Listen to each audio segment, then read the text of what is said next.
I want you to try something right now. Pause this video and for just 10 seconds and look at the sky. If you're on the computer, go up to a window. That's it.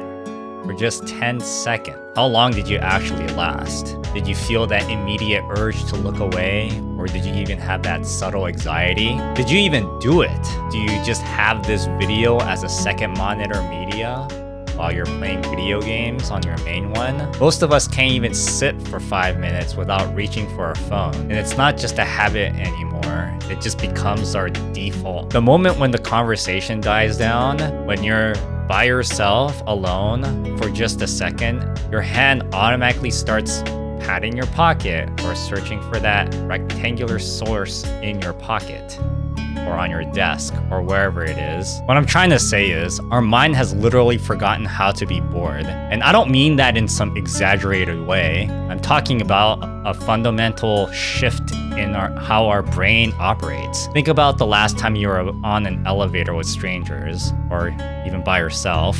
What was the first thing you probably did? Yeah, you probably pulled out your phone, right? Even if you have nothing really specific to check and you're only in that elevator for like maybe 30 seconds. It's almost like an instinct now, like a reflex that bypasses conscious thought. And I don't think this is being a bad habit or lack of willpower. Your brain reward system has been fundamentally rewired by technology. I can confidently say it isn't good for your consciousness. And every notification, every new video, every refresh of your social media feed, they all deliver tiny bits of dopamine that your brain has to come to expect and crave. When those hits stops coming, your brain starts sending uncomfortable signals, kind of like how your stomach growls when you're hungry. I mean, you could be sitting in a vehicle, like it could be a bus or a car or whatever.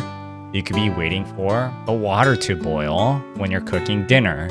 Or you could just be standing there waiting for a friend who's running late. What would be the first thing you do? You just most likely pull out your phone or turn on the television or put on a podcast or anything to fill in that empty space. Like we basically train our brains to interpret any moment of stillness or boredom as a problem that needs immediate fixing rather than a natural, valuable state of being. The funny thing is that you probably already peaked the training and you're just maintaining what you trained.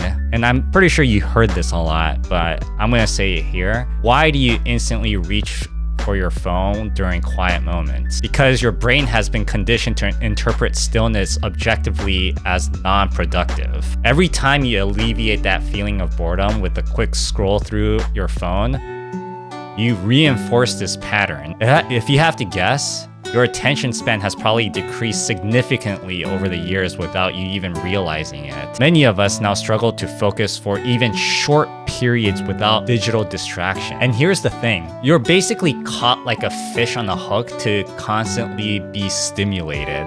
Like these patterns and devices are basically tools and resources. All tools and resources, I'm pretty sure you heard this before, they're useful and practical, and there's useful and practical content.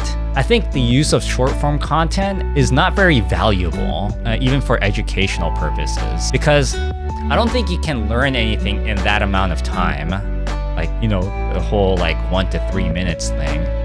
I mean, how often has you seen like a cooking video, you know, for like a minute or even 3 minutes, and it even showed all the ingredients and the preparation, and then you actually followed it. When you try to genuinely gain introspection or simply sit in stillness, weird fidgety feeling of wanting to pull out your phone, I believe it's proof that your brain has been trained to constantly seek external stimulation instead of allowing internal thoughts to surface naturally. Your mind's internal voice has been drowned out by the constant noise of digital content. Like, I'll give you an example. If you watch people who go fishing, or I guess something that will make more sense to us would be like if you watch anime, you see scenes of like these, you know, the characters who would just stare at the sky for a few moments. Usually this happens in fantasy anime or like historical, right? Because they don't have digital content in that world. When you watch them do it, you're not really doing it yourself. You're watching them do it on a screen. You kind of get the feeling of it, but you're experiencing it from a third person's perspective. So we're gonna try this again. This time, look at the sky for just 5 minutes without touching your phone or your computer or anything. That's it. This is not some meditation technique, no special breathing. Just look at the clouds and stare through your window or the stars if it's nighttime. And it sounds easy, right? Some of you may not be able to look at the sky for even 5 minutes. I bet you can't even do it without feeling like you're just wasting your time or feeling like you just need some sort of stimulation yourself. And I think this is what's going to typically happen. The first 30 seconds might actually feel okay. You might notice the colors. Maybe the bird flew by. You will then start having these random thoughts like, I wonder how that thing works, whatever that thing is, and whatever that may be, and would want to go to your phone or your computer and look it up. Or you might start thinking about a scene from a show you like and want to look for it. Or maybe you just have a bunch of tabs open and you're like, man, I want to watch this video, I want to watch that video. That sky gazing that you were doing, it transformed into external thought spiral that's not very introspective. And I believe that this proves that you have trained your brain to expect constant input. And when that input doesn't come, your mind starts creating its own chaos to fill the void. Think about those scenes in those anime where the character is just lying in the grass and just looking at the sky, or they're lying on their arms looking out the window, looking at the stars or the blue sky or whatever. They always look content. They're not thinking about, what's on their computer. They're probably like thinking about either nothing or maybe they're thinking about what happened recently, or like a collages of their past experiences. And that's the problem when you first start. You're gonna be thinking about the scene itself. And you're probably going to be even thinking about that while looking at the sky, like experiencing it from a third person's perspective, thinking about the characters vicariously experiencing rather than actually experiencing it ourselves. Like you're going to be thinking about the characters doing the actual action instead of actually doing it ourselves, if that makes sense. I felt like I had to keep repeating that until you actually get it. And I think that's the psychological disconnect, and I'm probably gonna repeat this again. Like when we watch these characters in these moments, we engage with it from an outside perspective.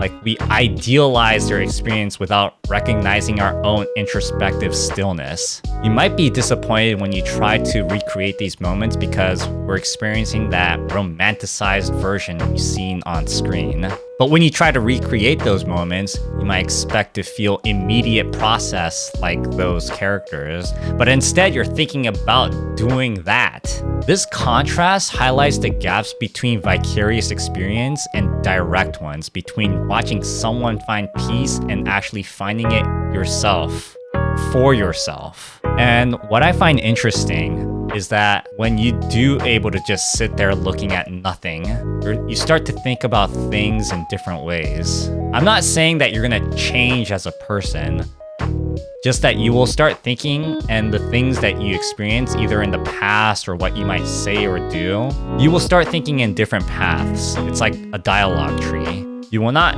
likely gain new perspective, but you can start to understand perspective, whether it be from a person you've spoken to or about to speak to. So what actually happens when we just sit in stillness? And honestly, I don't know how to answer that. Everyone's gonna have their own perspective of what they think that is happening. What I am certain of is that a lot of us are not conscious about ourselves as much as we should be.